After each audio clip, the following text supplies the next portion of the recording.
interject within it some politics that I'd like to pass to you, and that way nobody could have repeated my personal story. But my personal story, as I assume many Palestinians, is not unique in a way. The personal story with its politics and the luggage that it carries is kind of a story that many different Palestinians from different walks of life can claim. As was said, I'm a Palestinian American. I was born in Youngstown, Ohio. So I'm a Palestinian that doesn't hold any kind of paperwork to say that I'm Palestinian, or at least that was the case when I first came. I should put a footnote that my father, who's with me today, he actually left Palestine in 1956, long before the 1967-day war. Why is that important? Because when my father reached the States with whatever paperwork he had to be able to exit Palestine, when the occupation happened, one of the first acts of the occupation, I think the occupation took place in June. I believe what I'm going to tell you took place in, if I'm not mistaken, October.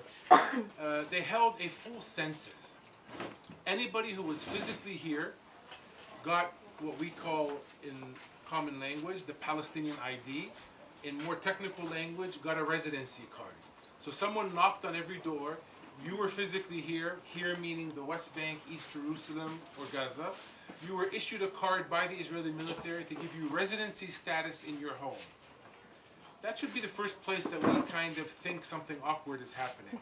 Think of somebody knocking on your door where you live, and then taking a census of who's in your family, and then formally applying on you a alien status. Because that's what a green card is. In the States, at least, we call it an alien card. It's a temporary status. So that's the beginning of what I'd like to start talking about. So my father, being in the States, occupation happened. He wasn't in Palestine. He wasn't here when the census took place. Did not receive a Palestinian ID card. Thus, could not come back to the home that he was born in. Had to become a U.S. citizen, get naturalized, become a U.S. citizen, which meant marrying my mom. And then, up until today, he's actually visiting. Up until today, can only visit Palestine like you, on a 3-month tourist visa. That's my dad. Come along, Sam, born in the U.S. I'm a U.S. citizen only. I have no claim to a Palestinian residency status. I become very active in student affairs in the States, especially when Sabra and Shatila in Lebanon happened. That was my first real wake-up call to this conflict. And then the first Intifada took place, and I started bringing groups like yours from the States to be eyewitnesses. And that gave me a huge learning experience from the ground level, traveling all the way from the occupied Golan Heights to the bottom tip of Gaza, learning a lot, being introduced to a lot of organizations and people, and that's really where the real value comes in. And that's why I respect groups as yours coming together for work camps, because that's the interaction that actually creates relationships that can change politics. Coming in and just seeing the sights and leaving, that's valuable, but I don't think you can become politically active in a real way by doing that. So basically, I, being active, came one year and got married to a Palestinian woman. When you're born here, you're automatically given that Palestinian ID. So if you were here in the census, you got it, but anybody born since then gets one. And we got married in 1993. One of the first things we did was we went to the Israeli military, and my wife requested that I be given residency status. Like in any of our countries, if you marry a foreigner, the national requested the foreigner gets a status so the family can stay together. You're talking about the West Bank. The West Bank. It actually applies to the West Bank, Gaza, and East Jerusalem, supposedly. But I was in the West Bank at the time, so the Palestinian Authority was not set up yet. So we approached the Israeli military directly, and we applied. That was in 1993. They gave me a small receipt, and I cherished that receipt. It was in my wallet. And every Christmas when I got a new gift of a wallet, I would move that paper, the first one, because I didn't want to lose my receipt, which was my ticket to be able to stay with my family. And then I went back to the States with that receipt in hand, and I was working in software development at the time. And then Oslo took place, surprising everyone. And the Oslo Accords at the time, I mean, a lot of Palestinians say they didn't like it. I can actually claim I didn't like it and tell you to go read what I wrote at the time. I was very critical at the time, saying this agreement is lopsided, it's not ending the occupation, it's basically setting us up for failure. And that was one discussion. That was my discussion with the public and in my political analysis. And for those of you that are married, you know very well there's two kinds of discussions. One is your public discussion, and the other one is with your spouse. And the one with the spouse usually has a reality check in it. And basically, the reality check I got from my wife was, we don't like this agreement. It's not going to end the occupation. But you know what? Whether we like it or not, it's going to happen. Could we make the best of it? And in discussing, one day in the Youngstown Vindicator, a very tiny newspaper in our community, they actually published a little blurb saying that Arafat was somewhere in the Gulf and he made his first economic declaration. He said, when I come back to Palestine, now that Oslo has been signed, one of the first economic steps that I'm going to do is to privatize the telecommunications sector. He didn't have so much foresight. He was basically broke and had no experience, so he had no option but to privatize the telecommunications sector. And that caught my attention because then I went and I got a copy of the Oslo Accords. I half-jokingly say that I'm one of 12 Palestinians worldwide that actually read the agreement. Everybody analyzes it, everybody, badmouths it. Very few people have actually read it. I highly encourage you to read it, even though I believe it's a dead document today, and it's failed multiple times. But if you want to understand why we are where we are today, that 20 years was dictated by parameters from that agreement. And I think it's very important to know how it was structured exactly like I thought out in the beginning for our failure. So what I'm going to talk about very briefly is one annex of the Oslo Accords. And you can apply what I'm going to say to basically every sphere of life. The Oslo Accords, as you may know, is built around annexes. There's many, many annexes. Every sphere of life is an annex. The one that deals with telecommunications was Annex 36. So I had that one memorized, basically. The first paragraph is great. I couldn't have written it better myself. It says, the Palestinian side has the right to build, operate, and maintain separate and independent telecommunication networks. Those are the words that are used, separate and independent. That's not bad. All the first paragraphs of all the annexes were not that bad. It were the 4 pages that followed, which were all the buts. And of course, at the time of a White House lawn, nobody goes into the footprints or the footnotes and figures out the details. Everyone's reading the highlights of the agreement. The highlights were very great. And basically, the buts that had to do with telecom, I'd like to share them with you because they're very revealing about who really maintains control of this economy. Let me give you the first example. Do any of you know how these things work? I don't either. I just press some buttons and my mother answers in the US. These work on frequencies, right? There's no wires, it's frequencies. And not to get technical on you, let's pretend like frequencies are like lanes of a highway in the air. And the first thing we did when we showed up, I was hired by a private sector company that was putting together the telecom company. The first thing we did is we held a study. How much frequency do we need to build a proper telecommunication, a cellular network? We actually brought in some consultants from British Teleconsult, some very old-timers from British Teleconsult, and we thought their British accents would help us with the Israelis. Why? Because the agreement said, although you have the right to build separate and independent networks, when it comes time to get frequencies to actually do it, frequencies are the keys for this sector. You come back to the Israeli side, and we alone will decide if, when, and how much frequency to give you.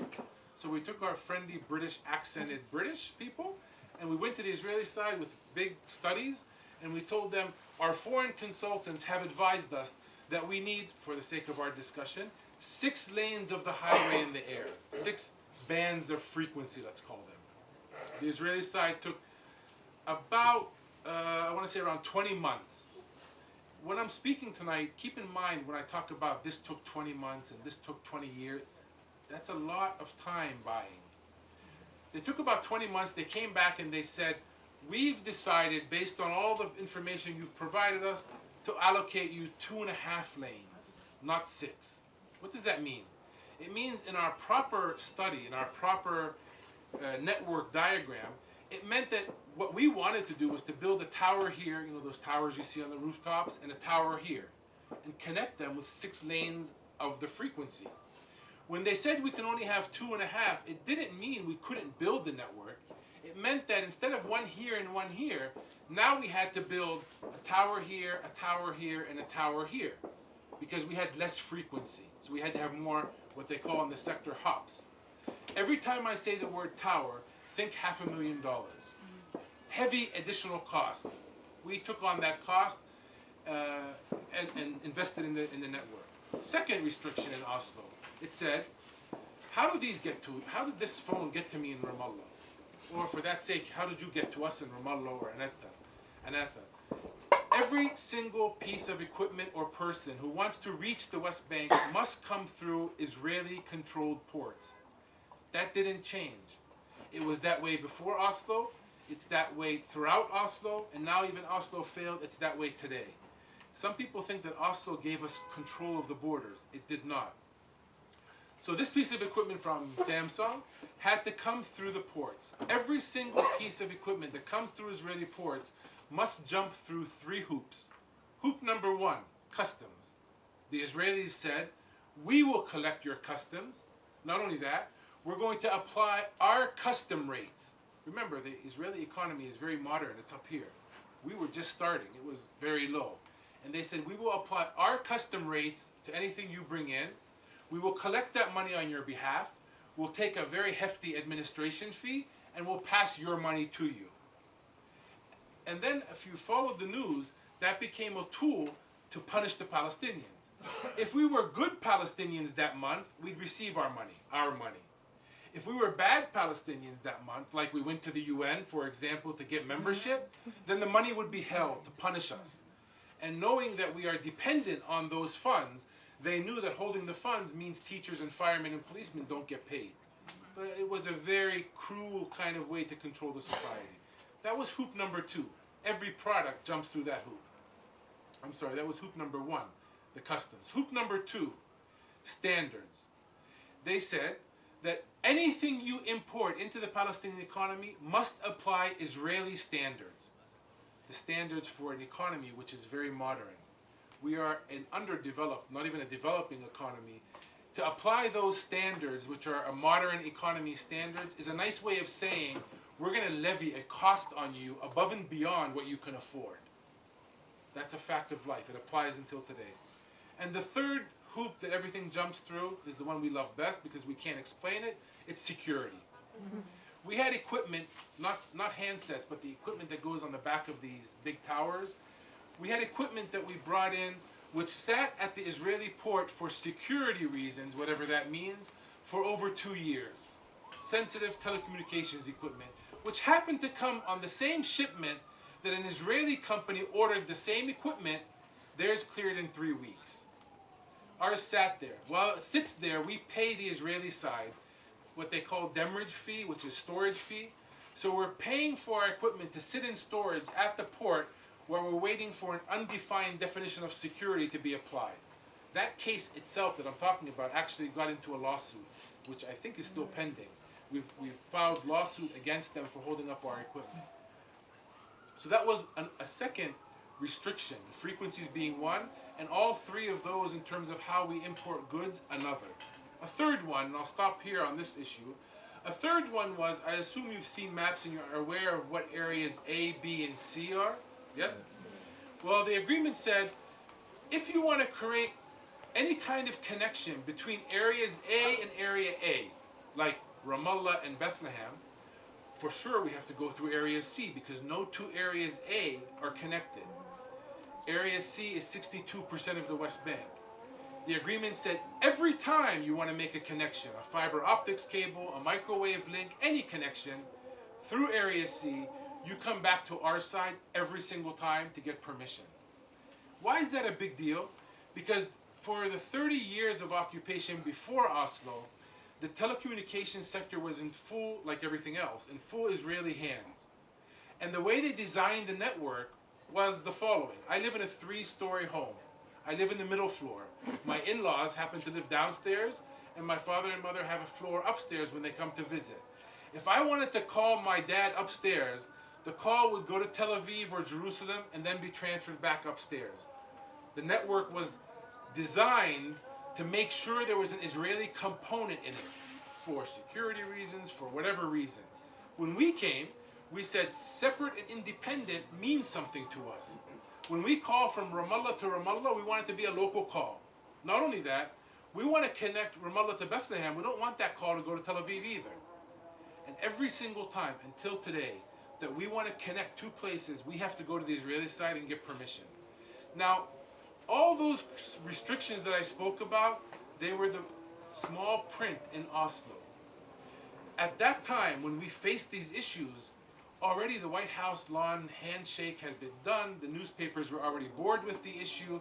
We were left on our own. We and the imbalance of power with the Israeli military trying to convince them. And it's not only the Israeli military. There is no military here that works outside of a political government. It was us with the Israeli government. And that's important. I'll come back to it at the end. Back to my story quickly. I said I came here as a tourist because as an American citizen, there's no other way to come. My wife came back to her home with her Palestinian ID. I came as a tourist, like you. I had to leave the country every 3 months to get a visa because they give, I think now they give you cards, but before they used to actually stamp the visa in the passport. And the stamp itself has 3 months written in it. So 3 months would end, I'd have to leave the country to Jordan, to the States, wherever, and come back in to renew my visa. And every single time, really going through the brain-racking reality that I may not be able to come back in. When my kids were young, it was okay. I dealt with it. Because the kids were young. As far as they were concerned, Dad is going out of the country. He's going to stop at the duty-free and bring us chocolate. Dad can go out of the country every day. I mean, they had no problem. When they started getting older, they started to understand, wait, Dad is not leaving because he wants to. Dad is forced to leave. And he may not come back. And for those of you that are parents, you can understand the toll that takes on a parent. So I did that for 15 years. And I actually brought some show and tell, just to make the point. This is my passport. It's like any foreign passport that you have. The only difference is I have more pages. Because when we request passports, we immediately ask for more pages. Because we know that we have to go in and out of the country frequently. So this is the 4th passport. I have 3 more at home full of stamps. And basically, I did that for 15 years. And then something happened. And if you recall, Arafat died or was killed. We don't know. And then people were worried. What's going to happen? Is this place going to collapse? And in 2005, we elected a new president, President Mahmoud Abbas. And that was kind of like a sigh of relief that it didn't collapse. There was a process. A new president has been installed. And then the American side came to us, the Bush administration specifically. And basically, they were pretty, happy campers. They came and said, Arafat's gone. That's great. We didn't like him too much. And now that you have a new president, it's time to bring democracy to Palestine. And we have a great track record in Afghanistan and Iraq. Now it's your turn. And the way we're going to start is like we start everywhere. You start with elections. And I can remember the Palestinian side at that time telling the U.S. administration officials, hey, slow down. Arafat was everything. He was the icon. He was the money. He was the politics. We need time to build institutions because, thank God, Abbas is not that kind of a person. And the U.S. side wanted nothing to do with it. They said, you have elections or you lose the funding. So we had elections. And we learned pretty quickly. It's one of our bad traits. And as we learned how to have elections, the U.S. sent us Jimmy Carter and a whole slew of people who verified that the elections were democratic and proper and kosher. And during the process, something very bold happened. Hamas, the Islamist group, decided that they're going to run in the elections. Why was that news? Because up until that point, for 15 years, Hamas refused to deal with anything that had to do with Oslo. And as I said, Oslo was many annexes. One of the annexes of Oslo was how the Palestinians will have elections. And they felt slanted that we don't want the Israelis dictating to us how to elect our leadership. So they ignored it for 15 years. For some reason, discussion for a different day, they decided we're going to run.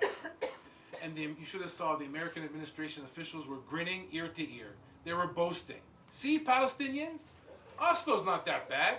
Even Hamas came to their senses and now are dealing with the brainchild of Oslo, the elections. And that was a period of time which was very interesting because the US was almost boasting about, they were boasting. And then election day came. And what happened? Hamas won. And then the grin became frowns and the US became totally at unease, not knowing what the hell to do. At that point they made, and I don't say this very enthusiastically because as a very secular Palestinian, I'm convinced until today that our community is a rather secular community in terms of its politics. Because Hamas won does not mean the society has turned Islamist from a political perspective. It also doesn't mean that secular people don't pray, right? But the US took a strategic wrong decision. They didn't allow Hamas to govern. I actually think if Hamas was allowed to govern, they would have fell on their own weight. Because running a chain of mosques is very different than running a country, especially one that's in a conflict. But they didn't give them that chance. The US basically did something that was never done before. They boycotted the people under occupation. Usually it's the occupiers that get boycotted. We became the target of boycott. When that happened, the Israelis also wanted to punish us. And they did many things. One in specific that relates to me is that they found people like me, and there's thousands of us in our community, who came back after the Oslo process, who are foreign nationals, from all different walks of life. And they basically said, without saying, because the occupation doesn't put a notice in the paper for what they're going to do, they just do it, and you learn by practice. And they started to do the following. When people like me were leaving the country to come back to get their visas renewed, like we've been doing for the last 15 years, they started to deny entry to people, individuals. One by one, we started to hear more and more cases of people getting a big red stamp that says denied entry. By the way, the word entry is spelled wrong, but that's a different story. And we started hearing this, and then we put ourselves into a campaign. It's called, unfortunately, it still exists today. You can find this at righttoenter.ps. Right to enter, not to be confused with the right to return. The right to return has to do with refugees. We're talking about the basic, very basic right of entering an occupied territory. I myself had my visa coming up for renewal. I had to take a decision. What do? I had two options. One is, I say, the hell with the visa. I'm staying here. I don't want a visa. That would have been a stupid thing to do, and I didn't do it. Because that meant any Israeli jeep that stops me, and there are many that stop us, they could, at that point, put me in the jeep and deport me without a visa. So that was a technicality I wasn't about to give the Israelis. Instead, this time I made a proper luggage and I went to Jordan for a couple of days. Why do I say I created a proper luggage? Because after 15 years, not only did I know everybody at the border by first name, but I had it down to a science. 4.5 hours from my house to the border. Amman is a pretty boring place, so I wouldn't even go there. I would have coffee at the border and come back. 4.5 hours, I'd be back home. This time I thought I might not be able to come back in. Very heavy toll in the family. I went out and came back in. To make a long story short, I got a visa. 7 hours of interrogation, they stamped me my visa, and they wrote, for the first time ever, in Arabic, English, and Hebrew, just in case I don't understand. I have this scanned on the website, you can check it. It says last permit. That was a wake-up call. The Israelis call visas permits. So as far as I was concerned, this is the last time I'm going to be able to come into Palestine. My wife's here, my daughters are here, my work is here. I've been here for 15 years. So basically I stopped work. I was a consultant at that point, and I said, I'm not going to do anything but resolve my residency issue. Because if I don't, I have to take a strategic decision of what I want to do. And I started lobbying left and right, not only in our campaign, but also I went to some very, very significant Israeli business people that I knew. I forgot to mention, in '97, I actually went to Tel Aviv University and got an MBA degree. I'll come back to that. But I went to someone who was related to that degree, and he's a very significant person. He passed away a couple years ago. His name is Benjamin Gaon. And I went to him and I said, listen, his company gave me a scholarship to go to this MBA program. And when I went to pick up the scholarship, he told me, Sam, we have, you've been selected, but we have one condition. This was a meeting that happened in Tel Aviv. And in the back of my head, the only thing I can think about is not another Israeli with another condition, even in academia. And he said, my condition is the following. We're going to give you a scholarship to go and get this degree on the condition that you don't take it and go back to the States. Because we want people to be trained to work here. And I just chuckled. I said, listen, if that's your only condition, you don't have to worry about it because I'm not going anywhere. Almost 10 years to the date, I went back to his office in Tel Aviv and I told him, I showed him all my papers and I said, I'm not going anywhere, but your government is forcing me out. And this guy went berserk. He actually was involved in appointing, or partially involved in appointing, the Minister of Interior in Israel, Ronnie something or other. He actually called his secretary and get Minister Ronnie on the line. I don't speak Hebrew, but on that call he used all the swear words in Hebrew that I know and more. So I guess it was a pretty tough call. And he told me, go away, come, write me up your case and send it to me, and I'll call you in a couple weeks. I did that. After all that effort, he was able to get me, with all of his leverage, a 3-month extension. That was a second wake-up call, that if all that effort at the ministerial level can only get me an extension, this is serious. And then I got my ID. How did I get an ID? In 1993, way back when I applied and had that receipt in my pocket, what should have happened, given Israel is responsible for those people under occupation, they should have processed my file. In 6 months, in a year, they should have said, you have residency or you don't, so I can decide where I want to build my life. They didn't. Instead, they froze all of the application processing for everything, not just this issue. And they basically said, these are now negotiation cards. And when the Palestinians throughout Oslo, as you know, Oslo is not one thing, it's a process. And the failures of Oslo have names. Camp David, Wye River, Annapolis. These are the milestones that we can say were the detrimental downward track of Oslo. Well, in one of them, I think it was the Annapolis round, the Palestinian side, like recently, was not wanting to go to the negotiation table for 1,000 reasons, and probably all right reasons. And the Israelis basically said, listen, you come to the table and we'll process 30,000 applications for you. That put the Palestinian leadership in a very big bind. Do they remain politically correct and say no because we can't be bought? Or when they turned around and found 30,000 applications means 30,000 families that are basically telling the Palestinian leadership, if you don't take this deal, we are going to get kicked out, because they started putting last permit on our ID, on our passports. So at that point, the Palestinian leadership accepted to go to the table. I was on the third list. There was 3 lists of 10,000 applications. I got my ID on the third time. This is my ID. An ID is not a citizenship. An ID is a residency card. We call it a Palestinian ID. It has a beautiful Palestinian flag around it. It's a misnomer. There is nothing Palestinian about this ID.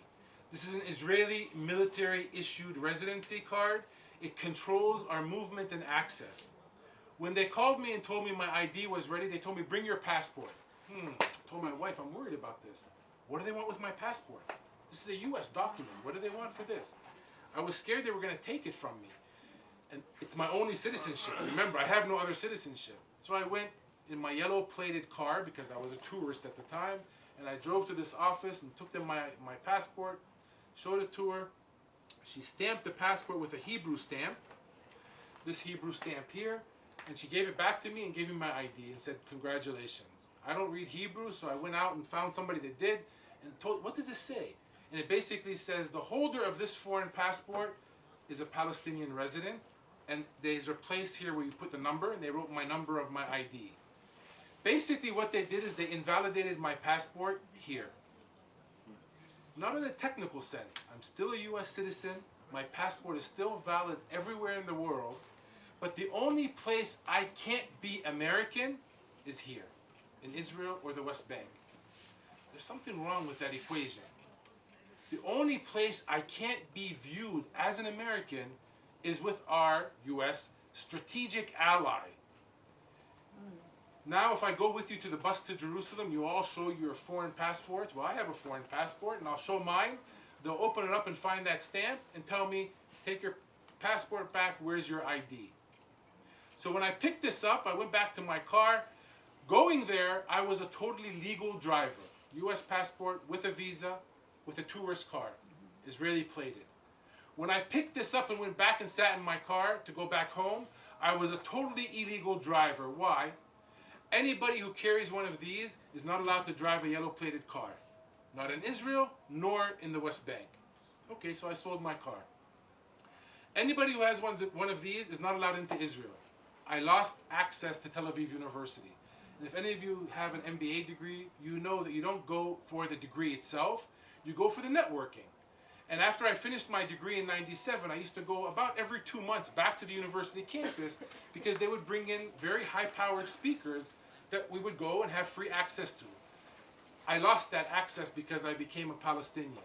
I used to use the airport for many, many years. I lost access to the airport. Anybody who carries one of these is not allowed to use the airport.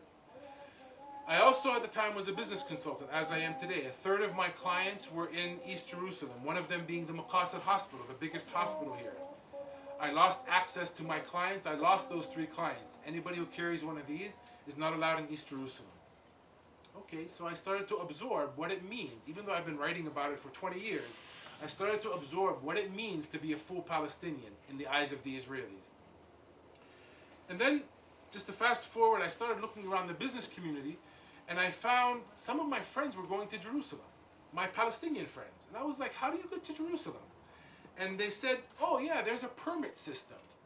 You get an invitation letter from an Israeli organization, and you bring 10 shekels in your application. There's a stupid application you fill out, and you present it to the Israeli side. And if you're lucky, they'll give you a permit. And if you get a permit, you can go to Jerusalem. You're not allowed to go in a car. You have to go by foot through the checkpoint, which is very humiliating. I assume if you haven't, please walk through the checkpoint like Palestinians do. Don't just ride through. I rode through for 15 years, looking at the checkpoints, knowing that there were not good things, but it's a very different thing to walk in like sheep within the turnstiles and within the fences and yelling Hebrew, yelling at you from speakers behind bulletproof glass. It's a very humiliating experience to go through. So if you get a permit, you can go to Jerusalem, but only through those checkpoints. So I got one. I went and I applied and did all they told me to do, and I got a permit. It's good for 1 day, from 5 o'clock in the morning until 8 o'clock at night. And it's only good for the place where my invitation came from. So I think this one was probably Jerusalem, so it means I can only go to Jerusalem. I can't be caught in Tel Aviv. Okay, that was a headache, but it got me to Jerusalem. So I learned how to do that, and I did it rather frequently. These are only some of my permits that I got.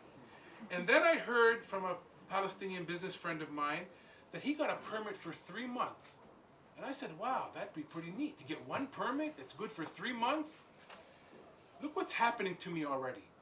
When I was a U.S. citizen, a foreigner here, I was spending about 95% of my time creating jobs and in the business community. That 5% was spent going in and out of the country trying to get visas updated, but most of my time was in business. The day I became a Palestinian, about 30% of my time now is getting a permit, getting an invitation letter, standing in line to submit it, standing in line to pick it up, standing in line to cross the checkpoint. They put me into the maze of occupation. And it's a maze that was designed to make our lives miserable. So I heard about this 3-month permit, and I said, I want one of those. And I went to apply. And I went and I did everything I thought I needed to do. I thought it was the same kind of application. And I went and the lady said, do you have a magnetic card? And as an American, you can understand, the first thing I thought about when they said magnetic card was what? Credit card. I thought they wanted my credit card. I went berserk. What do you mean? It was 10 shekels last time. What do you want my credit card for? And she's looking at me, what the hell's wrong with this guy? She goes, what's wrong? I said, you want my credit card, right? She goes, no, what are you talking about? I said, you said magnetic card. What are you talking about? And she shushed me away. I went back to a lobby of about 100 people outside. I said, what the hell's a magnetic card? And all my Palestinians outside also laughed at me, and he didn't know what a magnetic card was. I have one to show you. It's a card that you have to apply to the Israeli military. Here's my magnetic card. Right? So this is also issued by the Israeli military. This says I'm a Palestinian in the eyes of the Israelis. This says, rest assured, I will not explode in front of you. I've been security checked. So I'm a good Palestinian. This means I'm a Palestinian. This means I'm a good Palestinian. And now with these, I can go and apply for a permit. And I did, and I got one. After 3 months passed, I wanted another one. This was kind of, luxury of the occupation, I guess. And I went to apply. I took my 10 shekels and I took all the application and this and this and I went to apply and she said, no. I said, what do you mean no? I got one just 3 months ago and here's all the paper. I even got this just to get one. What's wrong? And she goes, do you have a businessman's card? I said, I absolutely do. I have one of the best business cards in Palestine. I designed it myself. It's very bright. And I gave her one and she like, a different lady of course, and she was like, where'd this guy fall out from? I said BMC. I said, I know English. You said businessman's card. This is my businessman's card. She said, go away. I went back, asked my friend, what's a businessman's card? It's not a business card. It's an Israeli-issued businessman's card. I don't have one to show you. I asked for it about 9 months ago. I'm still waiting for it. This says I'm a Palestinian. This says I'm a good Palestinian. The other one says I'm a businessman, good Palestinian. Having said all that, I didn't believe them because I know this occupation is arbitrary by nature. It's arbitrary by design.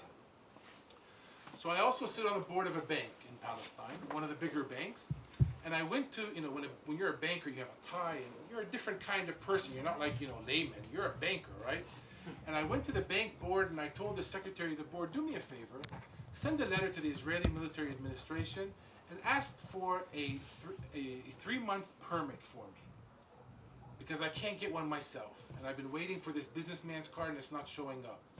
She took a copy of this. Only a copy of this. She didn't see this. I wasn't there personally. There was no 10 shekels. There was no application. And she sent it to the Israeli administration, and I got, not 3 months, I got a 6-month permit. And this is what I use now to go to Jerusalem. It's arbitrary by design. It's not only the permit system. I can't tell you how long it takes to go from here to Bethlehem. It may take an hour. It may take 2 hours. Halfway there, a checkpoint may stop you and tell you to turn back. It's arbitrary by design. Now that I've bored you with my story, I want to go back and end on a couple political notes. Note number 1. I continue to use the word military occupation and occupation. That's a trick word. And I want to, and I'm sure you're fully aware of it given you're in a work camp in Palestine already, but occupation is defined by international law. It's a temporary state of affairs after a war. Can any of you convince me after 46 years this is a temporary state of affairs? I'm having a hard time to swallow that. Having said that, the Palestinians have swallowed that. It's stuck right about here. It's called the pill of international law. And we've become so good in international law, I can rattle off probably more UN resolutions than you ever want to hear. And it's all stuck right here. And we're waiting to see, does the other side and the international community accept that as the state of affairs? If it is, we're ready to swallow it, and we've proved it over and over and over again. The last time we proved it was at the UN, when 138 countries, on our request, gave us membership into the UN. So we've proven, beyond a reasonable doubt, that we're able to accept international law, even though it's a huge pill and it's having a very hard time going down. But that's not the only game in town. Many Israelis, probably this government being one of them, don't accept this as a military occupation. Back in September, I believe in November, the Netanyahu government actually created a commission to go study this issue. And they came back with a report that's now sitting on Netanyahu's desk and he doesn't know what to do with it, which says, what's the world talking about? There is no occupation here. So if it's not occupation, what is it? Well, there's several other games that we can play. One game is the divine game. God gave us this land. Okay, well, we have a group on our side that thinks their God gave them this land as well. And most of us don't think God's a real estate agent to start with. So that's kind of like a never-ending discussion. There's another game. There's the historical game. The historical game is, we have a claim. Well, if we're talking about historical rights and claim, I think we have a rather overwhelming, strong claim to places like Nazareth and Haifa. A claim, a historic right that we're willing to forgive by swallowing the pill of international law. That's one of the games. There's another game. It's the game we hear a lot from Jewish American side. Get over it, Palestinians. You lost the war. You actually lost 2 of them. So just get over it and move on with your life. Look forward. Teach your kids about the future, not about your history. But they haven't read world history, because that's not how peoples react. If the game is might is right, then what you're really telling me is that my daughter in MIT should be taking nuclear science, so we can become also a nuclear power, so we can beat you in the next round. That's a never-ending game as well. Thus, the Palestinians are totally focused on international law to move forward. But we need to pick what game we want to play. It's not fair for anyone or international community to actually ask the Palestinians to play all the games at once. You know, I used to play basketball, football, wrestling, and ping pong, but I never played them at once. I need to know the rules of the game that we're in. And based on those rules, we can define our chances for success. So that's one message. Second message, as you're traveling around the West Bank, keep in mind you are only seeing about 35 to 40% of the Palestinian people, if that. We're the rest. The majority of Palestinians do not live under military occupation. That's a hard thing for some foreigners to understand, like the US government sometimes. The majority of Palestinians are outside of the occupation. You have 1.5 million almost sitting in Israel. They're Israeli citizens. You have about 5 million refugees and their descendants, given this has dragged on for 60 plus years, are sitting in border states literally 1 or 2 hours away from the homes that they fled. And then you have the diaspora community like my dad sitting in Ohio. That's the Palestinian people. And anyone serious about talking politics should be thinking about all the components, all the fragments of the Palestinian people. Because we didn't fragment ourselves out of desire. We were militarily fragmented by the force of the Israeli military. Gaza was forcefully separated from the West Bank. East Jerusalem is forcefully separated from the rest of the occupied territories. We are forcefully separated from refugees in Lebanon, etc., etc., etc. So if we're serious, and unfortunately the US government, when the PLO was won, today there's much internal conflict in the Palestinian world, but when the PLO was won, representing all Palestinians, we were Frankenstein. The US wouldn't talk to us. The more and more we become fragmented, i.e. 2013, the more and more the US becomes excited to help. To help what? To help a small component of the Palestinian people. In a way, it's reinforcing the fragmentation even more. So the Palestinian people are a whole, even though we're fragmented. That's lesson number 2 that I'd like to pass to you. And the third one is more on a positive note. Where are we heading? If we take the current trajectory, we're heading to a conflict, violent, like we've seen before. But I think something else might come out of what's happening. 2 things. First, I don't think the carry track can actually result into what it was made to do. It was made to do a final status deal, an end of conflict deal. That's what they're promoting. That will not happen. Hold me to it. I'm taking bets after the lecture if you would like to put your money with me. That cannot result in that deal. That doesn't mean something cannot come out of it. Yes, we can better the occupation. The road from here to Bethlehem has been paved by USAID. Actually, in our community, we know it as a road for donkeys. It was paved and they put reflectors on it. It looks very nice. We can make the life a little bit better under occupation. That could come out of this process. Even more, maybe some big projects can come out of it, but it won't end in a final status agreement. So where are we heading, especially as the right wing in Israel is gaining more and more traction? I think the new generation of Palestinians are much smarter than me and my parents and my grandparents. They won't repeat the same mistakes. What will they do? They will look back on history. And they're going to see a couple episodes in our history. Episode number 1 is 1948 onward. 1948 to us was like 100 9/11s on one day. We did what any community, including your own, would do if that happened to you. You try to fight your way back. And we proved for about 15 years that we don't know how to fight. Not only that, that we're up against an entity which is a nuclear power supported and armed to the teeth by the US and the UK. We were no match for Israel. So that was about 15 years episode. Then we shifted gears and we started to adopt international law language.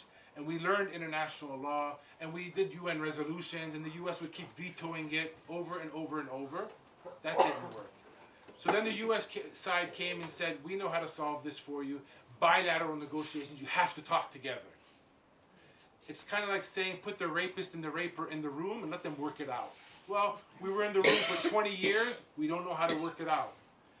And we don't know how to work it out to the point where we're not just sitting discussing. As we're discussing, Israel continuing to build a settlement enterprise, which is tremendous. We started the Oslo Accords with 100,000 settlers on the ground. Today we're at 600,000. So talking does have a price. It's not just let's talk and things will work their way out. So my children probably, and maybe even me, will look back and say, okay, we tried everything. Maybe there's one thing we didn't try. Maybe if we come to the Israelis and basically say, you win. You get it all.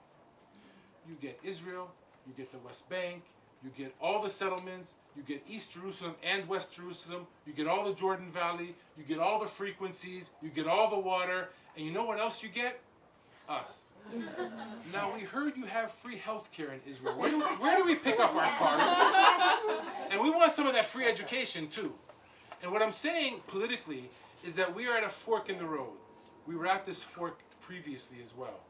When we started armed struggle, the idea was one secular democratic state, all of Palestine, not the Green Line, all of Palestine. We shifted. When we hit the fork the first time, we took a two-state route. We're at the fork again. And we're at the fork which says, do we want to define our self-determination? I put 10 underlines under self. We don't have to ask anybody. We just need to get our own act together. And self-define our self-determination as either being statehood, as we started already at the UN, or civil rights. And I don't want to say it's a fear, but one of the expectations that we can have is the new generation will come and make the shift. And Israel knows this. The leadership in Israel talks about it. It's in the press. It's not in the press in your countries, but it's in the press in Israel. Basically saying that if the Palestinians choose civil rights over nation-state status, the game is over. It may take another 100 years civil rights struggle, but for all intents and purposes, the game is over. We are at that fork right now.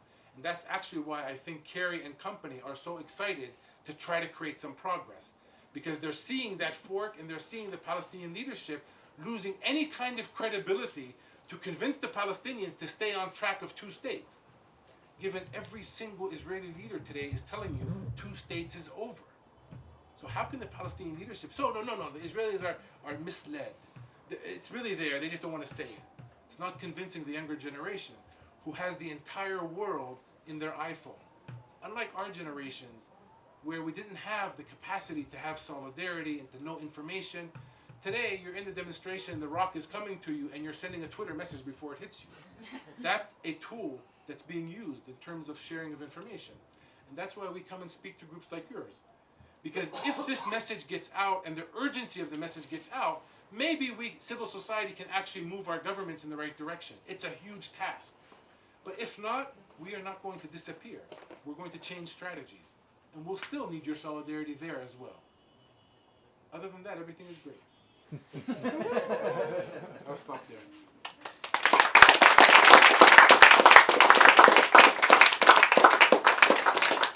Questions, comments, throwing your shoes, anything.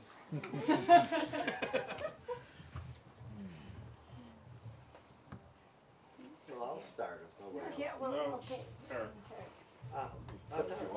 Go ahead. Okay, so I guess coming from the point of I completely agree with the next fork in the road.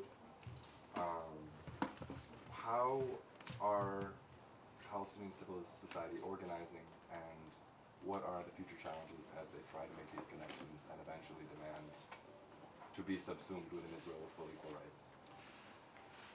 In a nutshell, because And can Palestinians really get behind that? And amongst the Palestinian society, how can you convince? Okay. That's kind of, The Oslo process, as I said, was a deterioration over time. It didn't fall off a cliff. It walked down the cliff one step at a time.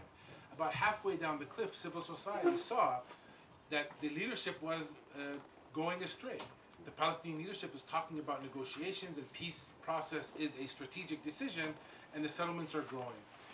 And they also studied, and this is the generation I'm talking about, and they understood armed struggle is not going to do it. We can't win an armed struggle for all the reasons you know. So they decided, what tools can we use to change the equation? And when I say change the equation, I mean, how can we hold Israel accountable for its violations of international law? And they put together a campaign called Boycott, Divestment, and Sanction. It's not things that we invented. We didn't define those terms. We aren't the first to use them. They have been used over history, and we're just trying to employ them. Because if the international community tells Palestinians, don't be violent, don't have armed struggle, don't even go to the UN because that might create complications for Israel, what exactly do they expect us to do? Throw chocolate at the occupiers every day as they demolish houses? So the Palestinian civil society got a lot of traction in promoting boycott, divestment, and sanction, understanding that in my opinion, that campaign in itself is not going to bring Israel to its knees. That campaign is an educational platform to be able to bring up the issue of Palestine in your local communities. And I equate it, I was active in the Free South Africa movement. I equate it to the boycott that happened against Shell gas stations. You're probably too young to remember, but Shell gas stations in the US were everywhere at one time. When they took a decision to boycott Shell, what did they do? They gave every tiny community, including Youngstown, Ohio, where I'm from, a local rallying point to bring the apartheid to the front page.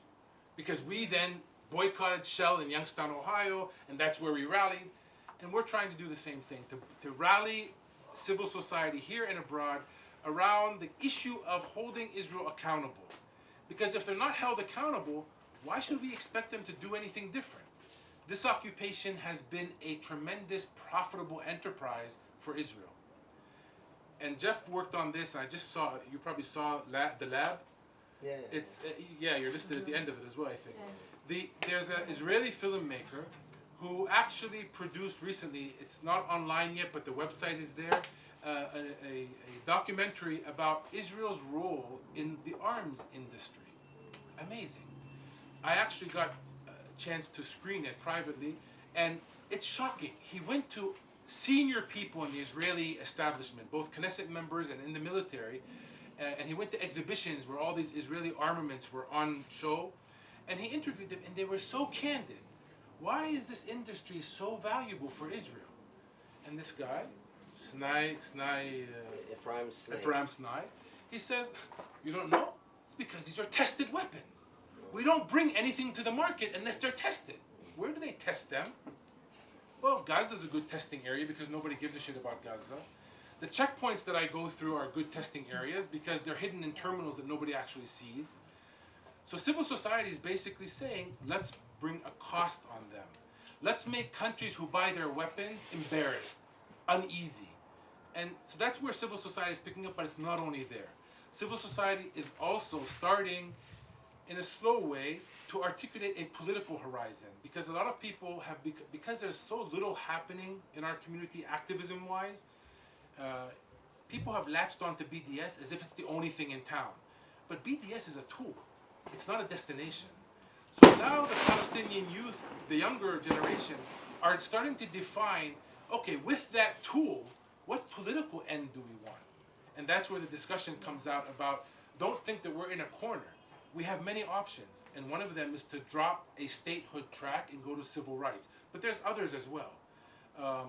So that's where civil society is. It's starting to politically define an end game, which can then be linked to the tools of holding Israel accountable. It's a complicated discussion. Being fragmented as a community does not allow us to operate in a normal way. For example, there is no one physical location that we can call Palestinians together to meet.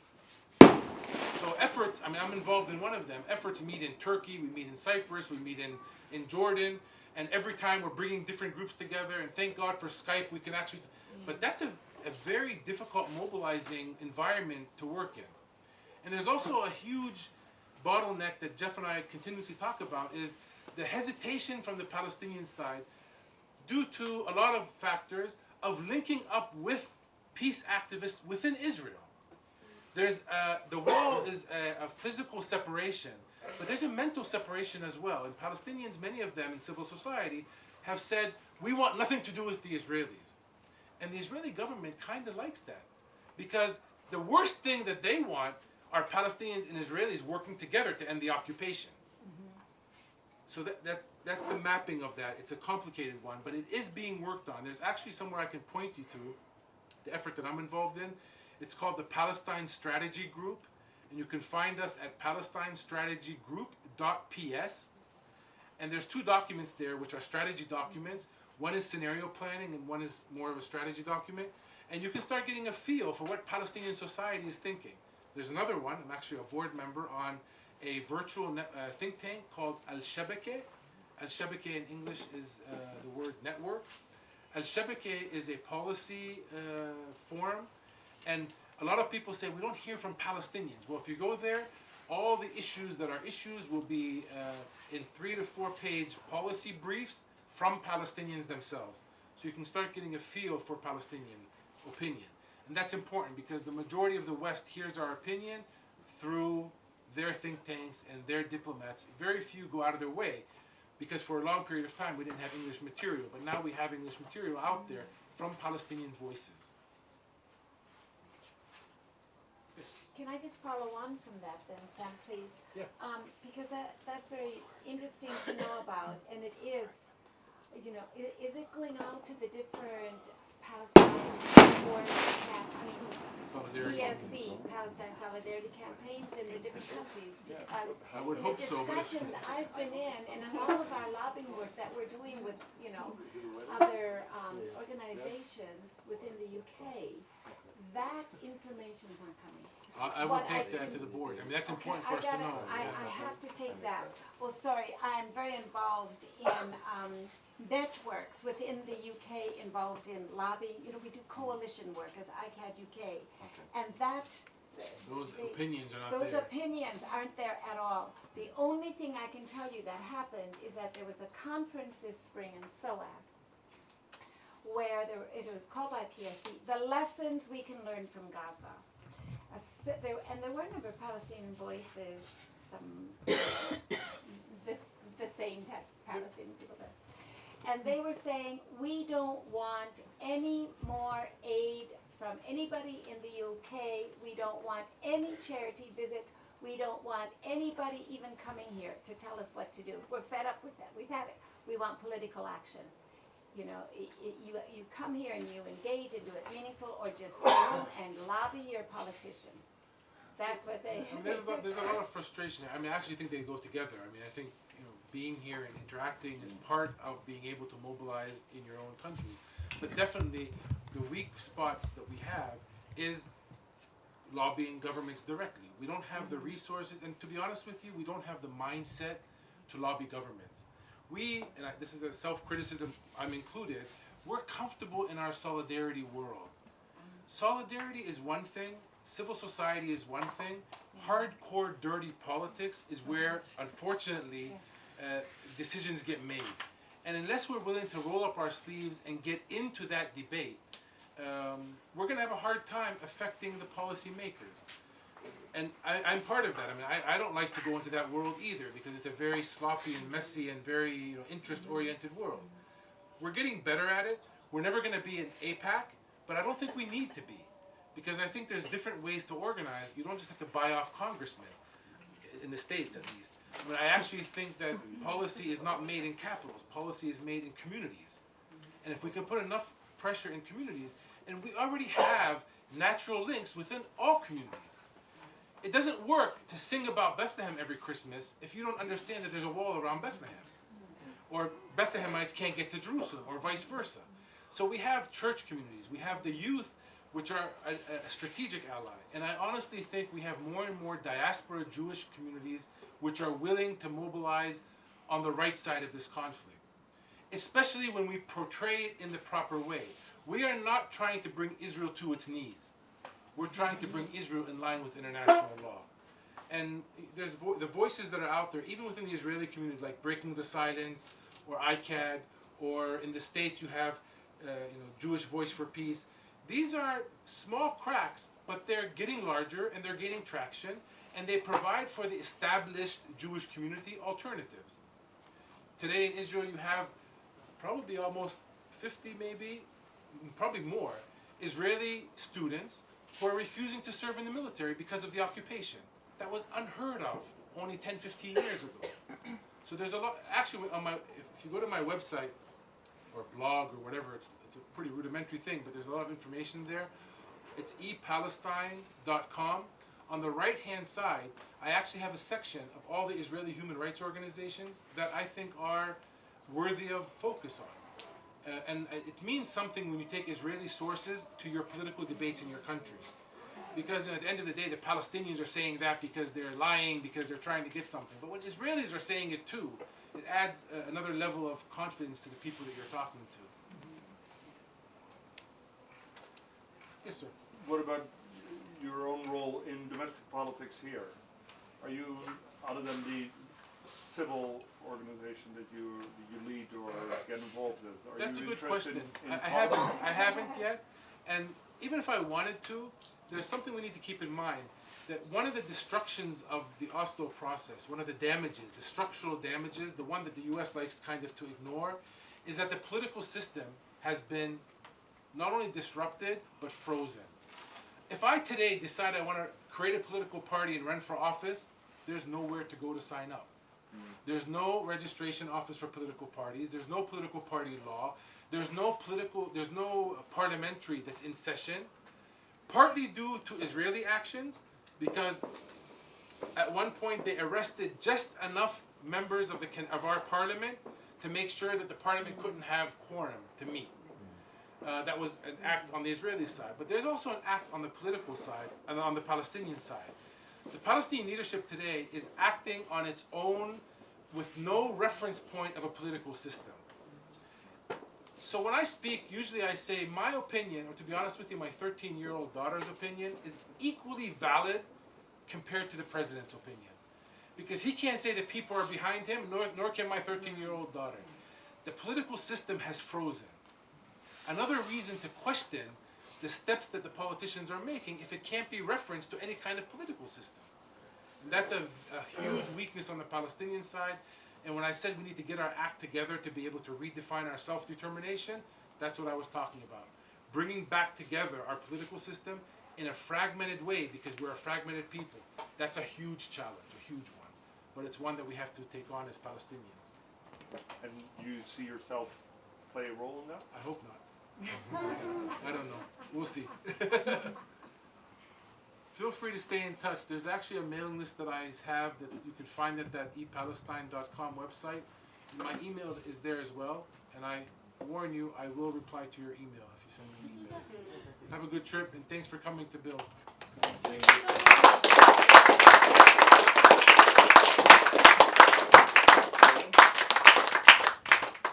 Thank you, Sam. It was really, Sam comes every year and looks at the progress. I don't know if this is the